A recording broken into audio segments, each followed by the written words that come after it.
আসসালামু আলাইকুম ভাইয়া বোনেরা, আশা করি আপনারা সবাই ভালো আছেন, সুস্থ আছেন। আমি আব্দুর রহমান হাদি। আজকে আমরা আবার আসছি আমাদের দ্বিতীয় ক্লাস, আমাদের চ্যানেলের দ্বিতীয় ক্লাস, সেটাতে আমরা আসছি। আজকে আমরা পড়বো কালিমা। কালিমা কি, কালিমার আবিধানিক অর্থ, শাব্দিক অর্থ, নামকরণ, এটা কয় প্রকার ও কী কী, প্রত্যেক প্রকারে আমরা সংজ্ঞা করব। তাহলে আশা করি আপনারা যদি ক্লাসটা ভালো মতন দেখেন, আপনাদের যত ধরনের ভুলভ্রান্তি আছে সবগুলি সমাধান হবে। তাহলে আজকে আমরা আমাদের ক্লাসে শুরু করি। কিন্তু ক্লাসটি শুরু করার আগে আপনারা সবাই একটা লাইক অ্যান্ড সাবস্ক্রাইব করে দিবেন, একটা কমেন্ট করে দিবেন আর শেয়ার করে দিবেন। আচ্ছা, ঠিক আছে। এই যে কালিমা, কালিমা শব্দটা অর্থ, মেইন শাব্দিক অর্থ হলো শব্দ। শব্দ অনেকগুলি, তোমরা তো জানো যে অনেকগুলি শব্দ মিলে একটা বাক্য গঠন করে, কিন্তু যে শব্দ ওইটা আরবি হলো কালিমা। এই যে আমি লিখে দিতেছি, দুইটা অর্থ মেনলি। একটা হলো শব্দ, এই যে শব্দ, তারপরে পদ, পদও বলে, বুঝছো? শব্দ পদ, বুঝছো? ঠিক আছে। কালিমা এর শাব্দিক অর্থ হলো শব্দ বা ও পদ। শব্দ ও পদ বা হবে না, শব্দ ও পদ। ঠিক আছে, বুঝছি আমরা। তাহলে আমরা সামনে যাই।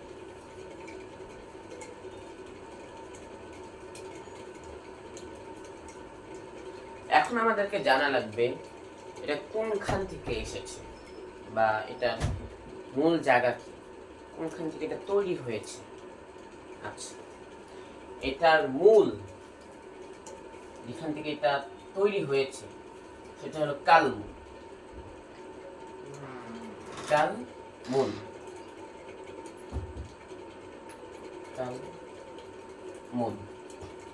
ঠিক আছে, কালমুন থেকে এটা আসছে। কালমুনের অর্থ কি?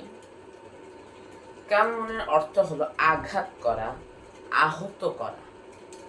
ঠিক আছে, আঘাত করা, অথবা লিখাই দিয়ে একবার দুটা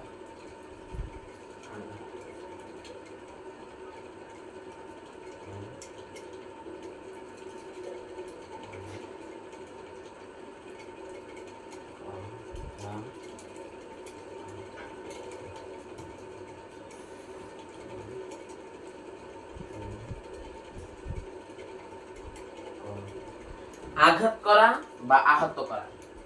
ঠিক আছে, ঠিক মতো দেখা নাও। কালমুন, এই জন্য জবর, এদিকে এটা সাকিন এবং এটা দুই পেশ। আমি কেন এই কথাটা বললাম সামনে জানবা।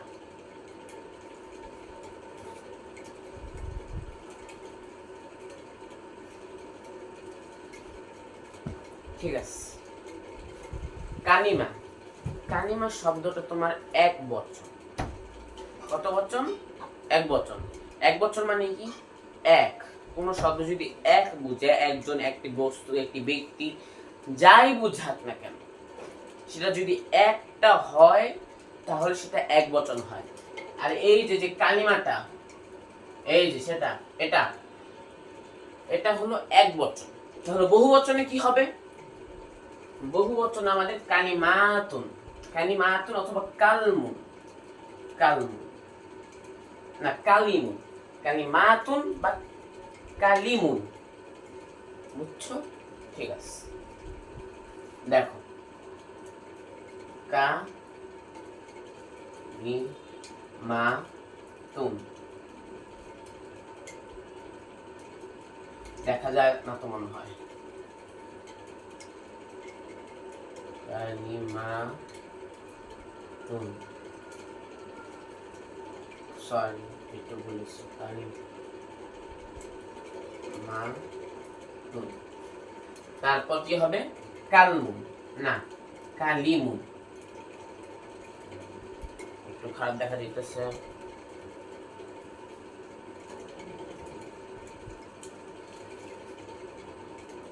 কালিমুন।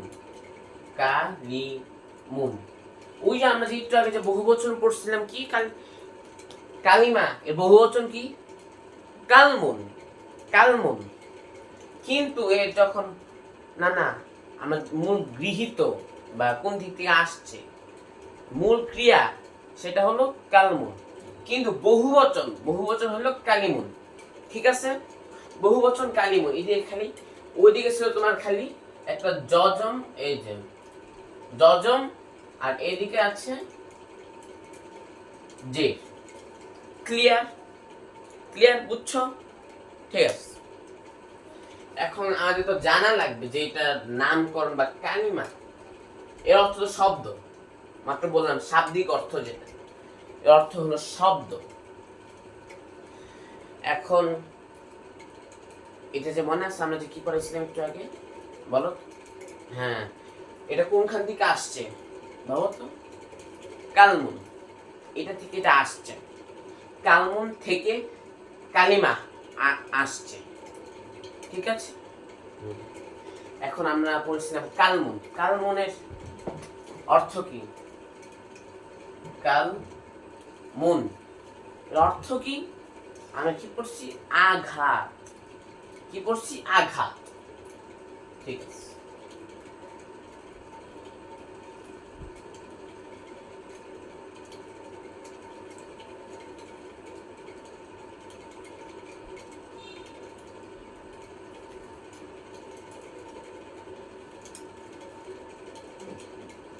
আঘাত করা বা আহত করা। ঠিক আছে, এখন কালমুন অর্থ তো আঘাত করা। কালমুন থেকে কালিমাটা কেন আসছে এটা প্রশ্ন না? প্রশ্ন আছে কিনা? সবাই জানে, তুমিও জানো, আমিও জানি। মানুষ নিজের কথা দ্বারা একজন মানুষের মনটা একদম নরম করে ফেলতে পারে, কিন্তু একজন মানুষ তার মুখের ভাষা বা শব্দ দ্বারা এমন একজন মানুষকে এত কষ্ট দিতে পারে কল্পনারও বাহিরে। অথবা আমাদের নবীজি কিন্তু বলেছেন, যে আমাকে নিজের মুখ এবং নিজের লজ্জাস্থানের কি দিবে? গ্যারান্টি দিবে, আমি তাকে জান্নাতের গ্যারান্টি দিব। কথাটা কিন্তু অনেক গুরুত্ব। অতএব কাউকে মনে কষ্ট দেওয়া যাবে না, কাউকে মনে কষ্ট দেওয়া যাবে না। মুখের কথাটা সুন্দর রাখা লাগবে সবসময়। আঘাত করে, যেহেতু আমরা কথা দ্বারা শব্দ দ্বারা মানুষের মনে আঘাত করি বা আঘাত করে থাকি বা করা হয়, তাকে আমরা কালিমা বা শব্দ বলি। না সরি, হয়েছে, আমি একটু ভুল বলে ফেলেছি। যখন কোনো মানুষ নিজের কথা দ্বারা বা নিজের শব্দ দ্বারা অন্য একজন মানুষের মনে আঘাত করা হয়, যেহেতু আঘাত করা হয়, এই জন্য শব্দের আরবির নামকরণ করা হয়েছে কি? কালিমা। বুঝছো? ক্লিয়ার? আশা করি বুঝছো। আমি আবার বললাম, কোনো মানুষ যদি নিজের মুখের কথা বা শব্দ দ্বারা অন্য একজন মানুষের মনে আঘাত করা হয়ে থাকে, করি, অবশ্যই এরকম কেউ বলতে পারবে না যে আমার মুখের কথা দ্বারা কেউ আঘাত পায়নি। অনেক কষ্ট, নিজেকে সামনে রাখা অনেক কষ্ট। তাহলে আমার সামনে দিন আঘাত করা, এজন্য আঘাত করা থেকে কালিমা নামকরণ করা হয়েছে। বুঝছো? একবার দেখো।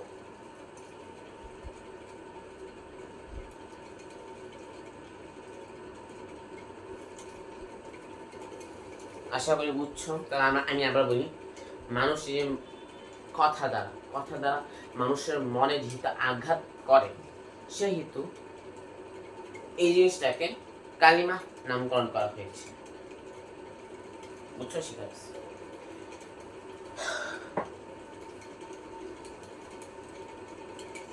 এখন আমাদের জানা লাগবে কালিমা কয় প্রকার, কি জানা লাগবে কিনা? শব্দটা কয় প্রকার অবশ্যই জানলাম। শব্দটা মেইনলি 3 প্রকার। কয় প্রকার? 3 প্রকার। ঠিক আছে, যেহেতু তিন প্রকার কি কি হতে পারে? ফার্স্ট অফ অল নাম, নাম যে কোনো একজনের নাম। আর কাজ, কাজ কাজ জানো না? কাজ করা, আমি তোমাকে পড়াইতেছি, এটাও একটা কাজ। তুমি আমার কাছে পড়তেছো বা জ্ঞান অর্জন করতেছো বা আমার ভিডিওটা দেখতেছো, এটাও কিন্তু একটা কাজ। তুমি ঘুমাইতেছো, এটাও পর্যন্ত একটা কাজ। তুমি নিঃশ্বাস নিতেছো, এটাও একটা কাজ। তারপর সর্বনাম, বুঝছো? সর্বনাম কি? এবং একটু উদাহরণ দিলেই বুঝে গেছো সর্বনাম। অতএব কি কি? নাম, তারপর কি? ক্রিয়া, তারপর কি কি কি? সর্বনাম। ঠিক আছে, এটা আরবিটা আমাদের জানা লাগবে অবশ্যই। আরবিটা দেখো,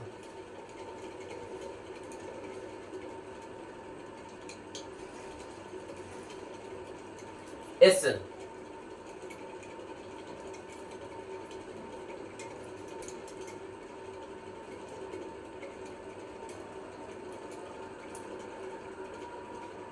নাম। এসএম অর্থ কি? নাম। নামের আরবি কি? এসএম। SM, SM. ঠিক আছে, জবাব যে পেশ কেউ দেন। সেকেন্ড, ফেআইল,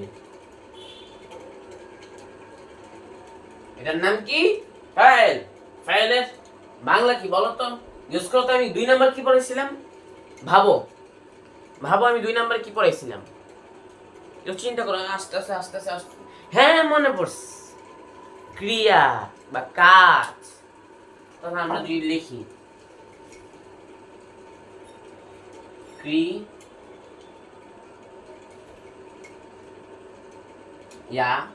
বা কাজ, হবে না? হবে কি না? হবে, অবশ্যই হবে। তারপর আমরা 3 নাম্বারে যাই। আশা করি তোমরা এটা বুঝতেছো। এটা কিন্তু আরবিতে লেখা। এটা এটা হলো 1। আরবিতে 2 কে তোমার এইভাবে লেখা হয়।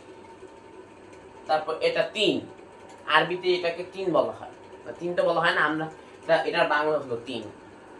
তারপর সর্বনাম পড়েছিলাম আমরা 3 নাম্বার, ঠিক কি না? সর্বনামের আরবি কি হতে পারে? কি হতে পারে ভাবো তো? হরফ। হরফ দেখা যায় আমার হাতের লেখা? একটু কমেন্ট করে বললো, আমার বলবা যে ভাইয়া আপনার হাতে লেখা দেখা যায় না, বা যারা আমাকে বলা আছেন তারা বলবেন তোমার এই সমস্যা, আমার কোনো ভুল হয়ে থাকলে অবশ্যই বলবেন। এই যে হরফ, হরফ অর্থ কি? সর্বনাম। কি? সর্বনাম। সর্বনাম,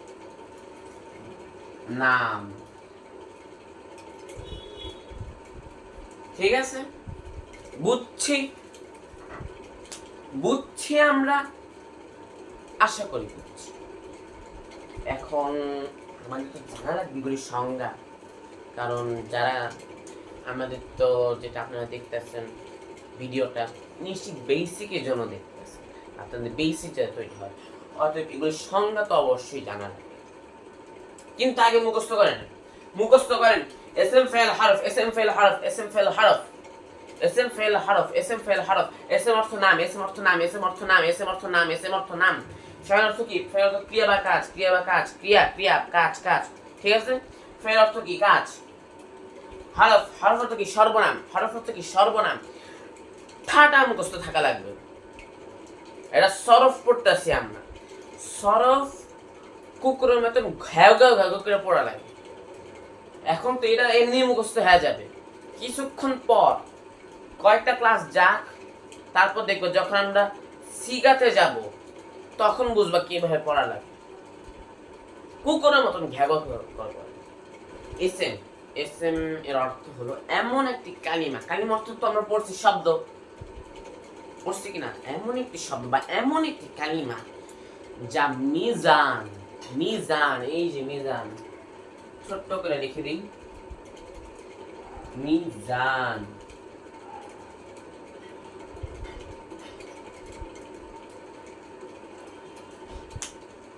মিজান।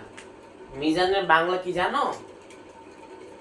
মিজানের বাংলা হলো কাল। কাল, ঠিক আছে না? ইংলিশে পড়ছো না?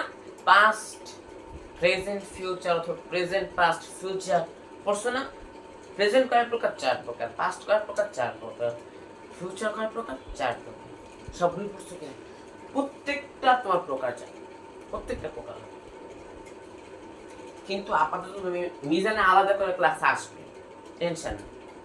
কিন্তু হালকা করে জেনে রাখো যে মিজান অর্থ কাল, পাস্ট, প্রেজেন্ট, ফিউচার। বাংলাতে বর্তমান, অতীত, ফিউচার। ঠিক আছে?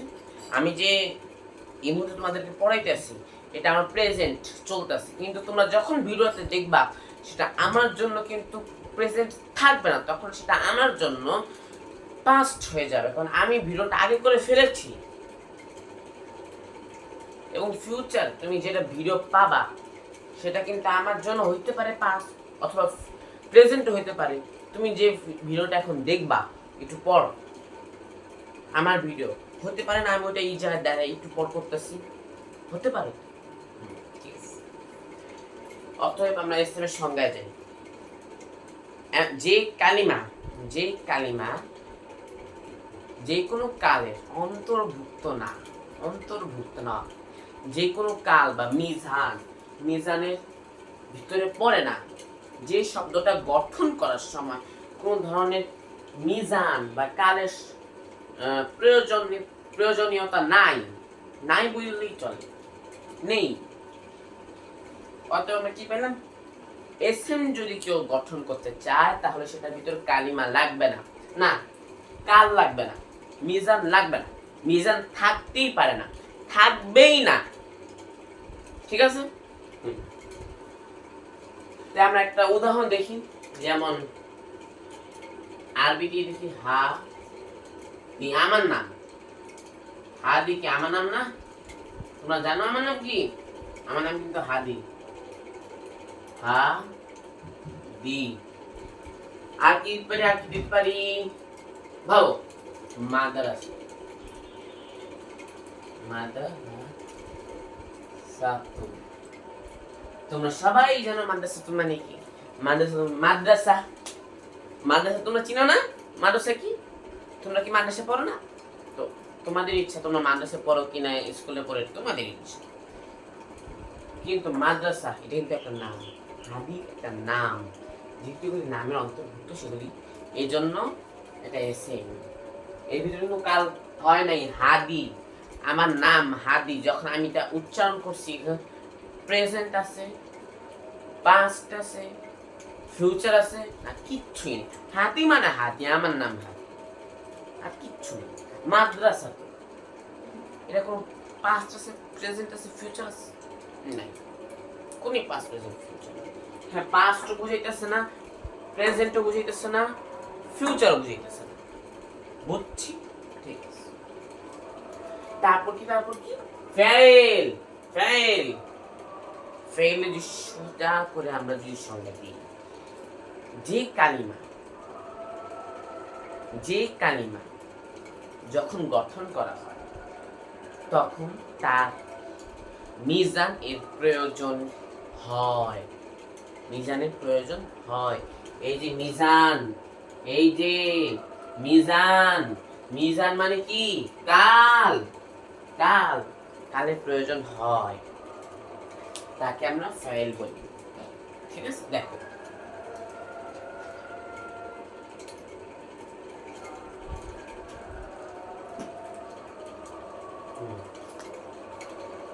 কালের প্রয়োজন হয়, এমন এটা যদি গঠন করতে হয় তাহলে আমাদের কি লাগবে? কাল লাগবে। কাল কিন্তু আবার 3 প্রকার, 3 প্রকার একটা লাগবেই লাগবে, একটা যদি না থাকে তাহলে সেটা না, ফাইল না। বুঝছো? ঠিক আছে। উদাহরণ যদি আমরা একটা দিই, কাতাবা, কাতাবা, কাতাবা, কাতাবা অর্থ কি? সে লিখছে, সে কি লিখছে। লিখছে কি একটা কাজ না?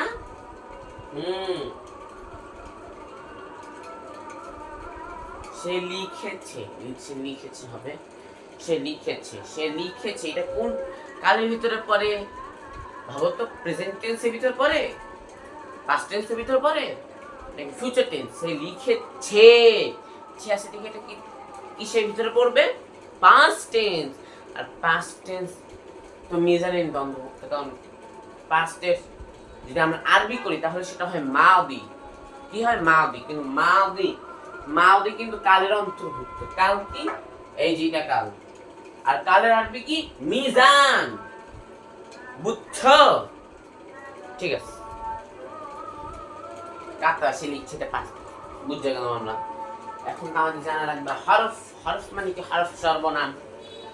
হরফ হতো সর্বনাম সোজা হিসেবে। যে কালিমা এসএম ফাইল এর সাহায্য ছাড়া নিজের অর্থ নিজে প্রকাশ করতে পারে না। নিজের অর্থ নিজে প্রকাশ করতে পারে না, তাকে হরফ বলে। কি বলে? হরফ। যেমন আমরা ওয়াও অর্থ কিন্তু এবং, সরি ওয়া জবর ওয়া, এর অর্থ কিন্তু তোমার এবং। ঠিক আছে?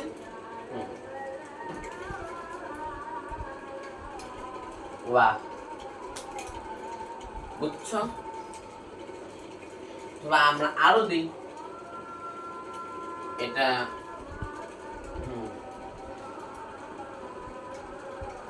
বাও,